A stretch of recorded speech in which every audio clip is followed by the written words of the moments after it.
Ada 11 orang karyawan dari Kemenkom Diki yang terlibat dalam judi online ini menjadi tamparan keras tentunya bahwa adanya akses-akses di dalam yang menghambat dari terkuaknya, kemudian juga pemberantasan dari judi online. Nah, bagaimana kemudian pihak kementerian, lembaga penegak hukum juga untuk bisa menerjemahkan instruksi keras, tegas yang disampaikan oleh Presiden Prabowo Subianto. Apa langkah berikutnya? Untuk itu kita akan mengetahui bagaimana pandangan-pandangan dari para narasumber. Sudah hadir di samping saya, beliau merupakan Ketua Lembaga Riset Keamanan Cyber dan Komunikasi Indonesia dari CISREC, yaitu Mas Pratama Persada. Assalamualaikum warahmatullahi wabarakatuh. Malam Mas Pratama. Kemudian juga akan memberikan pandangannya termasuk juga apa temuan-temuan terbaru dan juga profiling sebenarnya. Selama ini para pemain pelaku judi online ataupun juga yang terlibat ini seperti apa? Nah, ini akan dijelaskan juga oleh Bapak M. Natsir Kongas selaku Ketua Tim Humas dari PPATK. Assalamualaikum warahmatullahi wabarakatuh. Selamat malam Pak Natsir. Waalaikumsalam warahmatullahi wabarakatuh. Selamat malam Mbak Putri, Viola, dan pemirsa TV One. Ya, selamat malam Pak. Nah, untuk memberantas judi online juga tentunya butuh ketegasan, butuh keseriusan, komitmen juga dari pihak kepolisian. Untuk itu kita juga nanti akan dengarkan bagaimana pandangan dari Irjen Pol Purnawirawan Arianto Sutadi selaku penasihat ahli Kapolri. Assalamualaikum warahmatullahi wabarakatuh. Selamat malam Pak Arianto Sutadi. Waalaikumsalam, selamat malam Mbak. Baik. Selamat malam para pemirsa. Iya, kita akan mendengarkan terlebih dahulu dari Pak Natsir Kongas, karena kemarin kabarnya ketika PPATK juga sempat ini datang dan juga melaksanakan rapat dengan pendapat dengan pihak Komisi DPR. Ini ada hal-hal baru Pak, fakta-fakta baru yang disampaikan oleh pihak PPATK. Silakan Pak, mungkin juga disampaikan kepada masyarakat. Ya, terima kasih Mbak Putri. Jadi memang seperti yang disampaikan oleh Bapak Kepala PPATK ya, Bapak Ivan Yustiavandana, banyak pemain itu yang bermain judi itu 70% dari penghasilnya. Nah, ini kita sesuaikan dengan dari apa yang kita dapatkan, bahwa kalau kita lihat klasifikasi pemain perjudian online itu yang melakukan deposit di bawah 100.000 atau bermain judi online di bawah 100.000 rupiah, itu 80%-nya itu adalah kelas menengah bawah ya.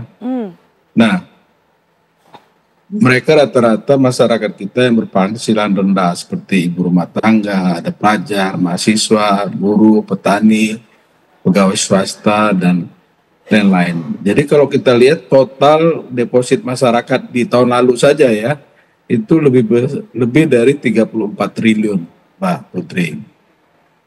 Dan kalau kita lihat mereka itu berjudi online itu lewat apa gitu ya, itu kalau kita lihat dari lewat perbankan itu lebih dari 41 triliun ya.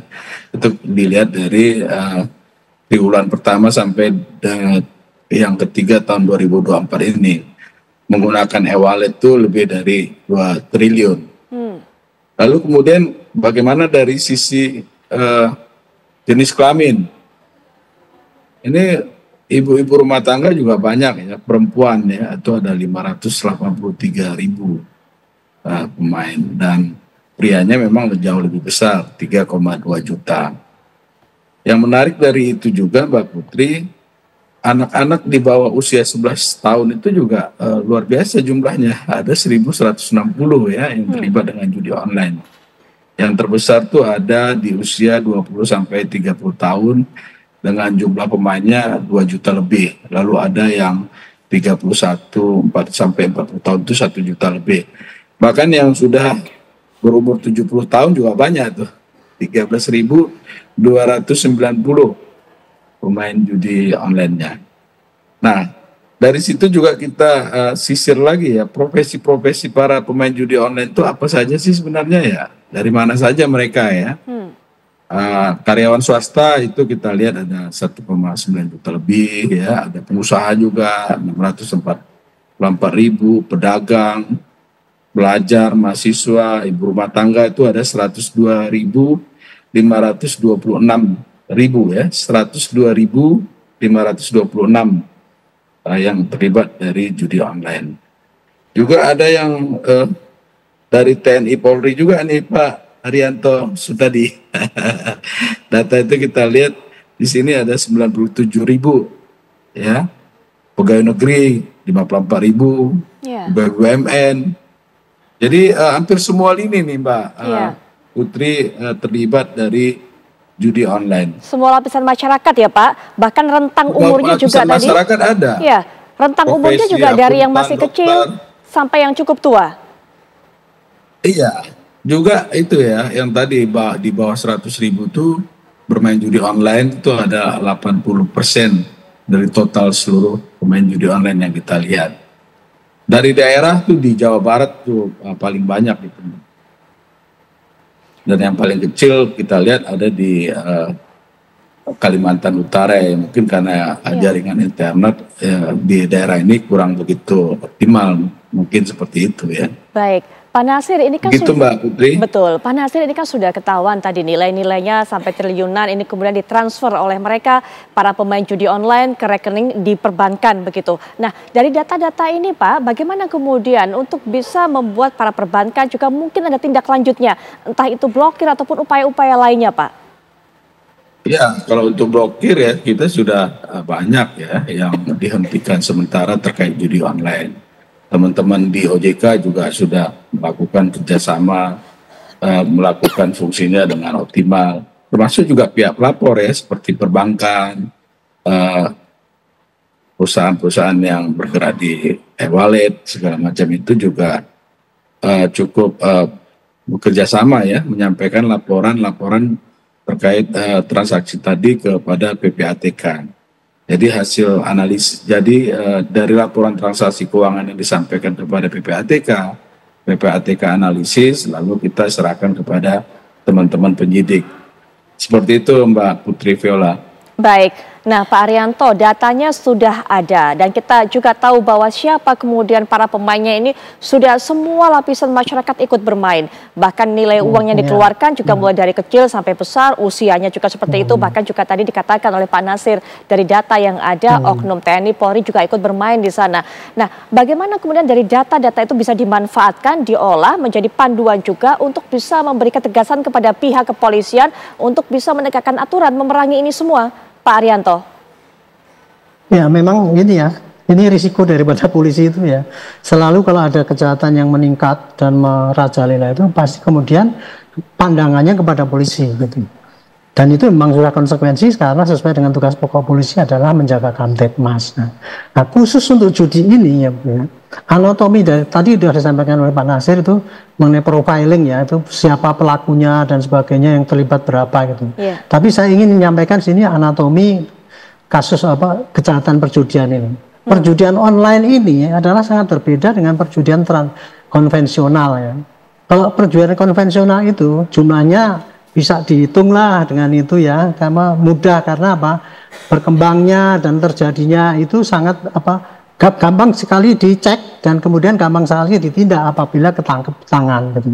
Nah sedangkan judi online ini adalah terjadinya sangat masif ya, jumlahnya sangat besar sekali dan kemudian biasanya publik ataupun siapapun pengamat itu mengatakan bahwa judi itu bisa diberantas apabila penindakannya tegas kan gitu kan, selalu begitu. Padahal untuk judi online ini ya Bu, untuk menindak secara tegas itu memang bisa, tetapi kalau untuk menyidik sampai memidanakan itu sangat sulit gitu. Nah sementara jadi begini, banyak sekali Bu kesulitannya. Satu ya, mengenai bukti yang untuk membuktikan bahwa dia itu terlibat judi itu. Kemudian siapa yang terlibat dan sebagainya kan banyak sekali itu Bu. Bukti material kadang-kadang sulit itu. Kalau cuma jejak digital itu kemudian disampaikan, itu prosesnya juga tidak cepat gitu. Nah sekarang begini ya, perkembangan judi setiap hari kita bisa lihat lah. Kalau dari judi online itu kan pakai pakai digital itu kan sangat berkembang pesat ya. Sementara kalau menindak judi itu ya, itu saya hitung-hitung saya nggak ngerti persis jumlahnya, tapi mungkin 1% aja nggak nyampe. Karena kalau untuk menindak judi itu ya, kalau polisi bertindak itu berarti adalah menyidik, kemudian menyampaikan penuntutan sampai kemudian menghakimi kan gitu. Bisa dihitung dengan jari itu yang ditindak oleh polisi itu.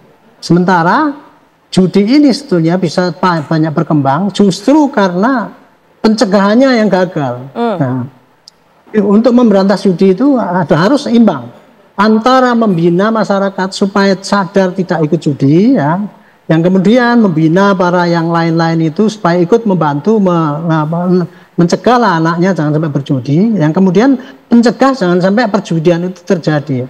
Nah sekarang kemarin saya dengar dari Menkominfo itu ya, sekarang aja masih debatable itu apa yang dimasukkan dengan perjudian menurut para dari Kominfo sendiri itu, apakah ini termasuk judi atau tidak. Permainan itu katanya nggak judi, tapi ada dalamnya isi unsur judi gitu kan. Nah, saya pengalaman selama ini ya dulu waktu zamannya Rotamin, Mickey Mouse segala itu kita debat-debat ini aja judi ada, ini enggak ada, enggak, yang penting kalau ada untung-untungan ya itu namanya judi. Nah kayak gitu itu kan yang membuktikannya untuk di pengadilan sendiri kan sulit ya. Baik. Nah sekarang sudah dibantu dengan undang-undang ITE itu, sebenarnya gampang. Kalau ITE itu kan asalkan itu digital apa tuh komunikasi yang memuat perjudian bisa langsung disita gitu. Udah jelas hukumnya begitu. Tapi untuk menangkap orangnya itu tidak mudah gitu loh. Kita tahan dulu, gitu, jadi, Pak. Ya, Pak Arianto, kita tahan dulu sampai di situ. Apa kemudian yang masih tidak mudah juga, masih sulit juga untuk menangkap orangnya? Kalau tadi Pak Arianto katakan sulit pembuktian, sulit penindakan, harusnya ada di pencegahan faktor utamanya. Nah, ini mungkin nanti bisa berikan informasi, saran juga untuk pencegahan. Apalagi ketika kita mengandalkan Kemenko Digi, begitu, Mas. Nah, sekarang juga kita tahu banyak sekali mungkin oknum-oknum di dalam yang terlibat. Nanti kita akan bahas lebih lanjut, tapi setelah jeda berikut ini. Catatan yang disampaikan oleh Pak Arianto tadi sebelum jeda tadi bahwa tidak mudah untuk bisa mengungkap, menindak ini semua. Bahkan juga kesulitan ini dialami dari proses pembuktian, kemudian juga proses penindakan, bahkan juga proses penangkapan juga tidak semudah itu. Tapi catatan dari Mas Pratama seperti apa? Iya, kalau menurut saya apa yang disampaikan oleh Pak Arianto tadi. Karena Pak Arianto gitu mengatakan harusnya kuncinya di pencegahan, begitu. Gini, saya pikir ini kebiasaan ya gitu. Ketika terjadi failed masalah gitu, kemudian yang disalahkan adalah pihak lain gitu. Tadi Pak Arianto bilang bahwa kegagalan di pencegahan gitu. Ya mungkin perlu dipikirkan lagi gitu. Kemarin Bu Menteri Komdigi gitu sudah memerintahkan dengan sangat keras gitu bahwa memang ini harus diberantas begitu. Nah, memang selama ini yang dilakukan itu belum maksimal gitu. Tetapi sudah melakukan hal yang memang bisa mereka lakukan gitu, Kementerian Komdigi. Kemudian PPATK sudah melakukan analisis by name by address gitu. Mereka bisa tahu aliran uang ini sampai kemana. Bahkan perusahaan yang dipakai penampungan itu punya siapa, yang punya itu namanya siapa gitu. Dan itu sudah diserahkan ke aparat penegak hukum oleh PPATK. Tapi ternyata juga belum ada penegakan hukum begitu. Kemudian kalau kita berbicara masalah judi online ini, nggak susah. Tadi yang dibilang Pak Arianto saya nggak setuju. Bahwa ini sistemnya beda. Sama aja ini sistemnya. Terlalu mudah, sangat mudah sekali kita mematikan judi online ini. Gitu. Walaupun bukan judi fisik? Secara teknologi, walaupun bukan fisik ya. Secara teknologi sangat mudah sekali. Kenapa? Karena kita bisa tahu sebenarnya ketika sistem judi online ini menggunakan teknologi server gitu ya. Yang dimatikan saat ini adalah bukan server permainan judi online-nya. Yang dimatikan itu adalah landing page yang ada di luar sana gitu. Yang sebenarnya kalau itu dimatikan akan dibuat lagi gitu.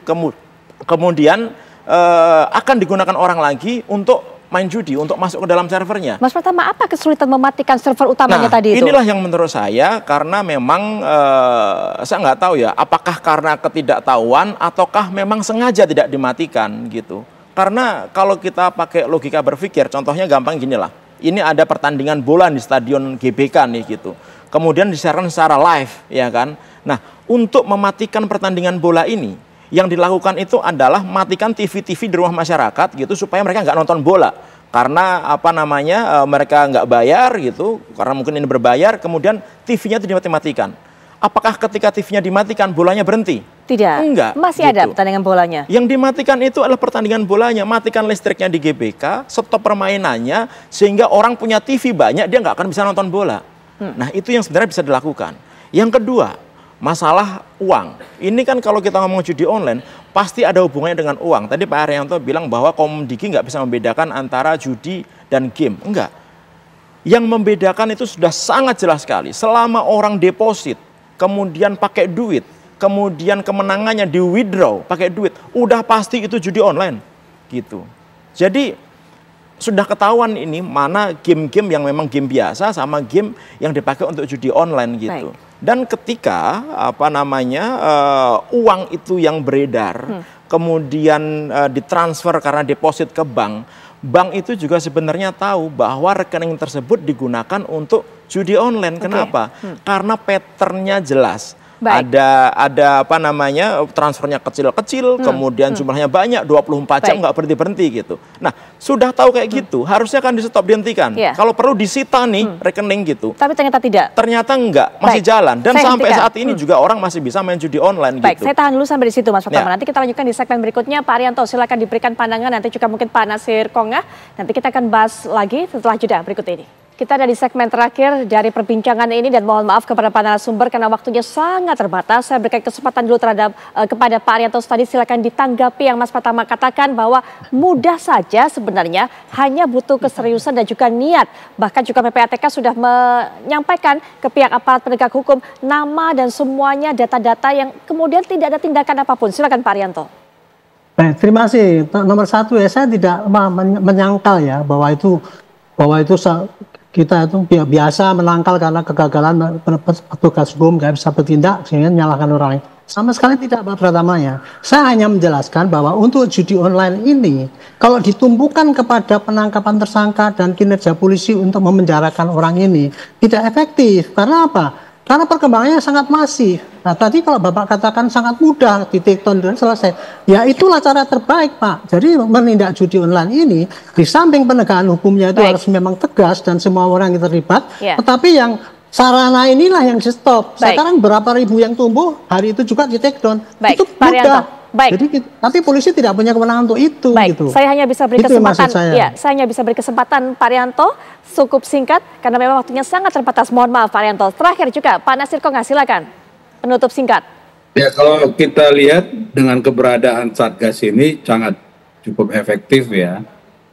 Grafik itu bisa kita lihat total deposit dari pemain judi online itu sejak adanya Satgas dan kolaborasi yang kuat PPATK dengan kepolisian, OJK dengan Kominfo ya, Komdigi sekarang, itu penurunannya signifikan ya. Dari misalnya di semester 1 triwulan di tahun 2024 ini dari 21 triliun itu sekarang sudah menurun jadi 4 triliun depositnya via bank. Satu hal yang ingin saya ingatkan nih kepada para penjudi nih Mbak. Dipersingkat Putri, mungkin Pak. Ya.